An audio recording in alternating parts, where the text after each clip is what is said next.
हमारे डायनेमिक नौजवान vice chancellor professor Amitabh मटूर साहब से वो यहाँ आए और अपने Dr. Shahab, distinguished members of Jammu Civil Society, faculty members, ladies and gentlemen, we have just heard a very inspiring lecture by Shri Tushar Gandhi on the relevance of Mahatma Gandhi today. All that he has said, I think there's no one in this audience who can disagree with anything in that lecture. I think it was a fabulous presentation. Many, many congratulations for delivering this very inspiring lecture. You pointed out, and I think very wisely, about how nationally and internationally, since the Mahatma's assassination, there have been leaders who have been greatly inspired. We just named two, Nelson Mandela and Dr. Martin Luther King Jr. There are hundreds of others, including Bishop Desmond Tutu, including figures in Latin America, Asia, even people like Ho Chi Minh, who led the Viet Cong against the United States. In one of the inspiring movements, said that he had been deeply moved by Mahatma Gandhi, and he gave this call where he told the Americans, "You will get tired of killing us before we get tired of being killed by you." And he pointed out that he also wanted to discover the essential humanity within the adversity, as Mahatma Gandhi always insisted. But of course, Ho Chi Minh thought that the British were much more liberal than the United States in the 1960s, and that with that kind of an adversity, we could not hope to bring out the humanity within them. But it's also in the context of the economic, the ecological, the social dimensions, whether it's religion, whether it's environment, whether it's in terms of decentralization of economic and political power, that I think the relevance of Mahatma Gandhi is felt even more so today. We are very glad that we have been given this Center for Gandhian Studies, Peace and Conflict Studies, by the UGC, and we are hoping that this will not just become an academic center, which I hope it will also be, but also a center where the practical aspects of Gandhianism can be brought out, can be actually taken to the villages, to the towns of Jammu and Kashmir. Dr. Kandal has made an inspiring beginning. We've already had exhibitions, a play, 2 lectures, and we hope to continue with that. The one thing that I would disagree with you, Mr. Gandhi, in your lecture is you said that the shadow of the Mahatma is all over the family. I think it's the radiance of the Mahatma. He was like the sun. And I think the family, whoever I have met, indeed I have met, had the privilege of knowing and having met at least 3 of his descendants. One of them studied with me, Dr. Leela Gandhi, Rajmohan Gandhi ji I have known, and Ramchandra Gandhi ji I have known. But I think all of them display that radiance of the Mahatma. So he was not like a banyan tree, he was like the sun. And I think everything flourished wherever it was, wherever it lay. Thank you very much. शुक्रिया। Programme के मुताबिक अब interactive session शुरू होता है और इसको conduct करने जा रहे हैं डीन एकेडमिक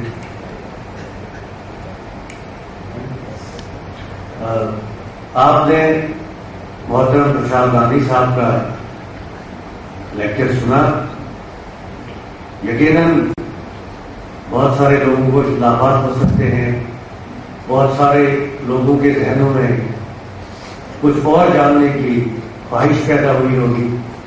तो मैं इस हौस को आपके और मोहतरम गांधी साहब के दरमियान सवाल जवाब के सिलसिले में खुला छोड़ता हूं और इस गुजारिश के साथ कि सवाल रेलेवेंट हो, मुख्तसर हो और ये 10 मिनट का सेशन जो है होगा।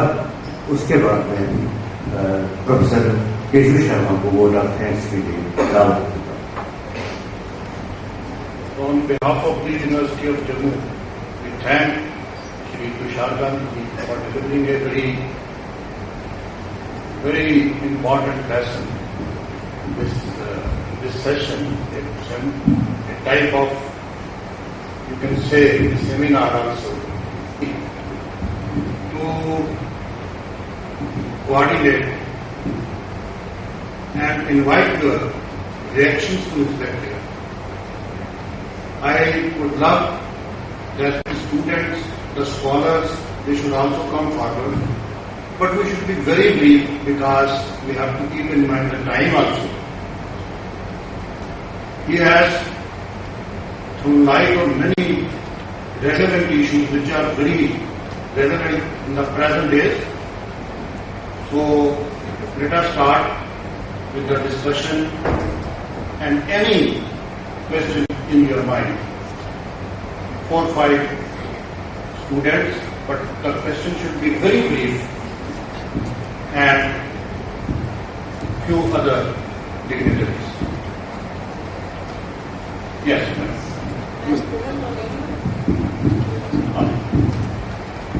You please announce your name also, introduce yourself and then you. मेरा नाम राज भारती है। मेरी फैमिली शुरू से ही महात्मा गांधी की फॉलोअर है और मैं एनजीओ चला रही हूँ यहाँ पर विलास कला केंद्र के नाम पे और स्लम के बच्चों के लिए स्कूल चला रहे हैं।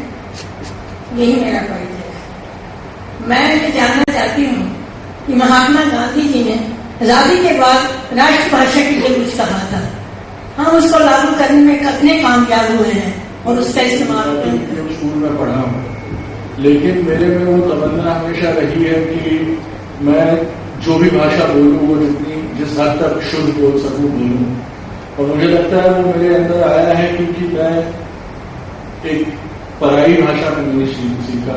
मैंने देखा है कि जो लोग पहले से पराई भाषा में सीखते हैं उनमें से कई लोग अपनी मातृभाषा को भूल जाते हैं। मुझे लगता है कि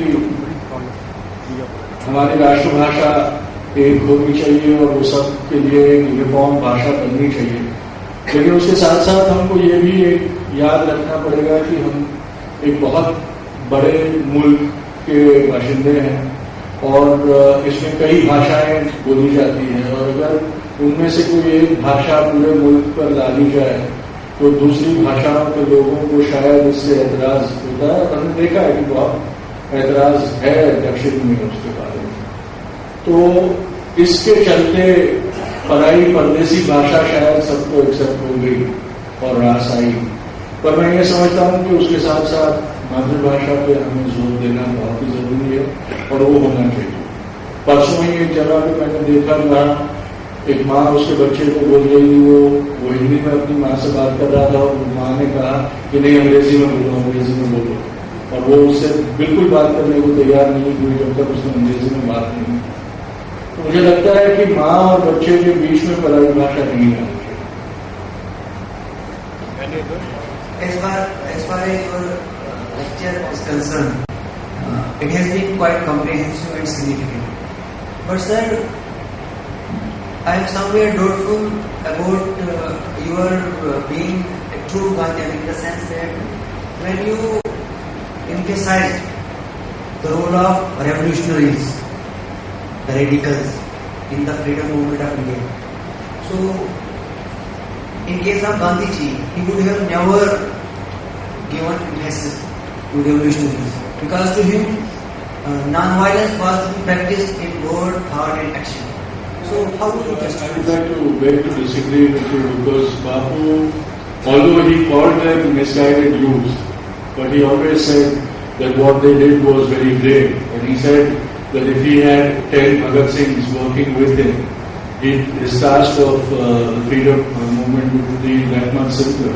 Although he would have expected Bhagat Singh to then eschew violence and be non-violent, but he never ever said that what they were doing was insignificant. He said that it also has, to their kind of thinking, has significance. And he said, if it was left to me, I would never use violent methods. He praised the Kakori armory revolutionaries for their bravery. And when he was walking in Noakhali, many of the ex-revolutionaries who were staying in Noakhali came and met him. And he criticized them. He said, while you were over here, you allowed your co-religionists to be slaughtered. Where did your bravery vanish? You were such brave people when you took on the British. Why couldn't you protect your own fellow people who needed help. You talked about the invasion of Kashmir and Bapu's reaction. I think you've taken what he said out of context. He said that as a nation, it was the religion or the duty of the nation to respond in a manner befitting the situation because they were committed to the safety of the country. We had a military, and he wouldn't have said that disband the military and disband the services. He said that a nation which has a military has to use it when the situation demands. He said if I was there, if he was there facing the Kabalis, he would have tested his non-violence against them. But as a nation which had a military, it was their duty to provide security by whatever means at that time. And I don't think that was contradictory. I think it was a statement which said that if you can't become like me, then don't just hide or pretend to be non-violent. If you are truly non-violent, then use non-violent methods. Categorically, that if I have to choose between the non-violence of the coward and the violence of the brave, I choose the latter. Tushar ji, प्रश्न है मेरा आपसे। आजादी के पहले जिस तरह से स्वदेशी, ग्रामोत्थान, ग्रामोद्योग, इन सबको बढ़ावा देना या इसको एक हथियार के रूप में जो इस्तेमाल किया भारत के लोगों ने गांधी जी के आह्वान पे, आजादी के बाद 50 साल तक, 55 साल तक जो सरकारें रही उसमें जिन लोगों ने काम किया वो सब लोग उनके साथ चलने वाले थे, उनके आसपास बैठने वाले थे, उनके अनुयायी भी थे, या हम भी उनके अनुयायी में आते थे। उन सबको इम्प्लीमेंट ना कर पाना, तो आज देश के अंदर जो ये सब चीजें इतनी पिछड़ गई हैं कि आज हम इन पर बहुत सारी चिंता व्यक्त करते हैं। मल्टीनेशनल्स का आना यहाँ पर आके अपना दाव जमा लिया, तो आप ये 50 साल में ये चीजें ना हो पाई जिनके कारण हम शायद वो आजादी को ले पाए, तो उसका क्या कारण समझते हैं? जो अनुयायी थे उन्होंने जैसे ही आजादी को नजदीक आते देखा तो उन्होंने काफी बापू के प्रिंसिपल्स को टच दिया था। अगर वो ना होता तो शायद, अगर वो बापू के कहने में रहते तो शायद पार्टीशन भी ना होता, पर तब से जाके उन्होंने बापू को नजरअंदाज करना शुरू कर दिया था।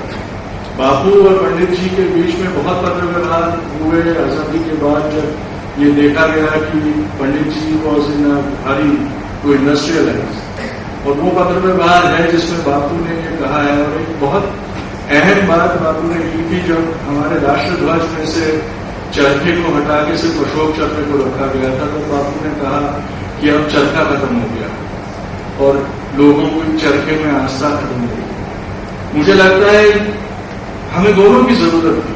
मैं ये नहीं कहूंगा कि हमें मॉडर्न इंडस्ट्री की जरूरत नहीं है, हमें दोनों चीज की जरूरत है, लेकिन हमें कंपैशन की ज्यादा जरूरत है, और वो शायद कहीं छूट गया। आज जो खादी बची है वो भी सरकारी खादी बन गई है, जो सिर्फ सब्सिडी के ऊपर जिंदा रह सकती है, अपने आप अपने बलबूते पे वो शायद टिक न पाए, और ये बापू की खादी नहीं हो सकती। जो स्वावलंबन की खादी थी बापू के जमाने में, वो आज की सब्सिडी पे जिंदा खादी करता ही नहीं हो सकती। लेकिन आज भी खादी का महत्व उतना ही है, ग्रामोद्योग का महत्व उतना ही है, और अगर आज भी देर नहीं हुई है सच्चे दिल से, और उसमें सरकारी तत्व नहीं होना चाहिए, उसमें स्वावलंबी तत्व होना चाहिए, लोगों के इनिशिएटिव से भी अगर किया जाता है तो वो टिकेगा, क्योंकि तब भी लोगों की आस्था और निष्ठा के कारण ही वो हुआ। जैसे कि आज हम सभी जानते हैं कि हमारे देश की राजनीति न रह के घोटाला नीति बन चुकी है, और हमारे देश में लीडरशिप क्राइसिस है। इस लीडरशिप क्राइसिस के दौरान आप क्या रोड मैप सजेस्ट करेंगे युवा वर्ग के लिए कि वो महात्मा गांधी जी के सपनों को साकार कर सके? युवा वर्ग को अपनी जिम्मेदारी समझने की जरूरत है। हम कोई राजाशाही में नहीं रहते, ऐसे लग रहा है कि डिसेंडेंट्स भी आ रहे हैं, लेकिन उसमें कसूर अपना है। हम एक हेल्दी डेमोक्रेसी में रहते हैं, पर फिर भी हम न जाने क्यों वही लोगों को वोट देते रहते हैं जिनको इलेक्शन के बाद हम बैठ के गालियां देते हैं। वो कोई आसमान से टपकते नहीं है, उनका राज्याभिषेक नहीं होता, वो हमारे ही बैलेट के बलबूते पर जिंदा है और उनकी राजनीति चलती रहती है। और हमेशा ये देखा गया है कि इलेक्शन टाइम में उनको थम्पिंग मेजोरिटी मिलती है, इलेक्शन के बाद उनको उतनी बड़ी बड़ी गालियां मिलती। तो ये जो कॉन्ट्रडिक्शन है वो किसने क्रिएट किया?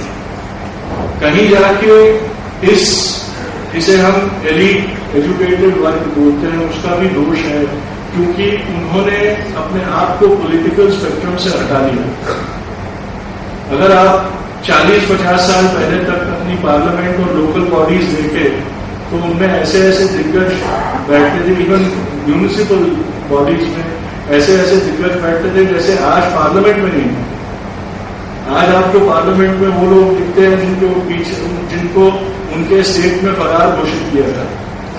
एक तरफ पुलिस वाला उसको फरार घोषित करता है, दूसरी तरफ पार्लियामेंट टेलीविजन में वो बैठा दिखाई दे रहा है, लॉ के बिल्स पे डिबेट करता है। तो उसमें दोष किसका? Every time we mention politics, we say that it is a dirty thing and we must stay away from it. तो अगर हम उससे बाहर रहेंगे तो और हमें वो नेसेसिटी है कि वो फुलफिल किया जाए कि वो सीट भरी जाए। तो इसमें कसूर हमारा है, आप लोग नहीं जागोगे। बलिदान देने होंगे, आसान नहीं है ये बात। मैं समझता हूँ कई लोगों ने बलिदान देने पड़ेंगे, आहुतियां देनी पड़ेंगी, लेकिन ये कमिटमेंट जरूरी है कि हमारी डेमोक्रेसी जो कंसीव हुई थी बहुत ही हेल्दी फाउंडेशन पे, उसको वापस हम एक निरोगी डेमोक्रेसी बनाए। और ये करना, इसमें भी कोई चमत्कार नहीं है। पार्लियामेंट पे एटम बॉम्ब भी गिर जाए और वो सब मर जाए तो भी another corrupt plot will replace it. मैं छोटी सी कहानी आपको बताऊं। मैं दिल्ली से एक बार मुंबई जा रहा था, राजधानी में, तो कंपार्टमेंट में 5-6 यंगस्टर्स बैठे थे और बातें चलती चलती हमेशा इंडियंस पॉलिटिक्स पे आ जाते, या तो फिल्मों की बात करते या पॉलिटिक्स की बात करते।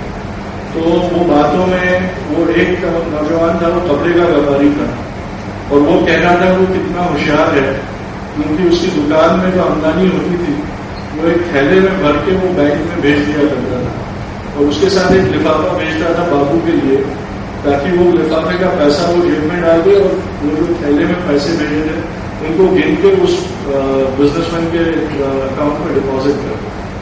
फिर बातें चली करप्शन की, पॉलिटिशियंस की। तो ये आदमी शायद अमिताभ जी से ज्यादा, अमिताभ बच्चन से ज्यादा इन्फ्लुएंस था। तो उसने कहा कि मुझे एक AK-47 मिल जाए तो मैं इन सबको खड़ा कर दूं और गोलियां मार दूं और मार डालूं सबको। तो मैं तब तक तो चुप बैठा था, तब मुझे ज्यादा लोग रिकग्नाइज नहीं करते थे, तो चुपचाप बैठे सुन रहा था।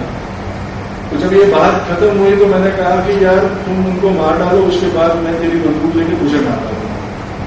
तो वो बहुत चौंक गया, बोलता है कि यार मैं इतनी बड़ी देशभक्ति का काम कर रहा हूँ और तुम मुझे मारने की बात कर रहे हो। तो मैंने कहा यार तू सब पॉलिटिशियंस को मार डालेगा, सब करप्ट लोग मर जाएंगे, उसके बाद तू और तेरे जैसे लोग, जो नए लोग आएंगे, उनको लिफाफा भेजना शुरू करोगे अपना काम ठीक करवाने के लिए, और उनको भी आदत पड़ जाएगी करप्शन की। तो जब वो पूरा करप्ट मर जाता है तो लिफाफे वाले को भी मार दिया जाए तो फिर शायद जाके करप्शन खत्म होगा। तो ये बात, it's amusing but that is the truth, that corruption lasts because we feed it, because we want to ease our lives. Until that stops, please don't point fingers at politicians alone. In the college, you said we should still follow non-violence. But we've heard that, like other countries, at this stage of time, they are opting violence. And how can, at that time, we can remain non-violent? And my second query is that you said it's we people, we youngsters, we have to start by cleaning the country. But most of the country is corrupt. So how far is relevant that we can clean and leave the country, whole of the country? It's a dirty country, then it's your choice. But I would say that nobody in his or her right frame of mind would want to inherit that kind of a country. And so, if you don't want to inherit a country which is corrupt and which is ruled by criminals, then you will have to do something. We have failed. The generations before you have failed. After the generations who gave us independence, we have found a generation of people who were more inclined to work for the betterment of their families. But at least now you can make a start. Since you know what is wrong with the country, maybe you will not succeed. Maybe you will not succeed in your own lifetime. But you must be like the grandfather who plants a fruit tree, knowing that he will never be able to eat the fruits of that tree. But he plants it because he wants his grandchildren to enjoy those fruits. And we will need to have a crop of people like that. Answering your question about non-violence, the rest of the world, it seems, is also into drugs. The rest of the world, we sit around and say that they have become immoral. They have become a materialistic society. Should we follow or inherit all those bad points too when we know that they are bad? We have had the fortune of having Gautam Buddha born in our country. We've had the fortune of having Mahatma Gandhi in our country. Should we emulate them or should we emulate Michael Jackson? It's up to you. At the end of this interaction, I must conclude with this, that today we present cards on birthdays, on anniversaries and other things. My humble submission to this audience is the autobiography of Mahatma Gandhi costs only 20 rupees, which is very cheap. And on such occasions, if we present my experience of the truth to our friends, to our colleagues, on birthdays, on other occasions, it will be a great service to the nation and people will go Gandhi go. Thank you very much. और आखिर में अब मैं formal vote of thanks के लिए दावत देता हूं professor P Sharma, dean students welfare.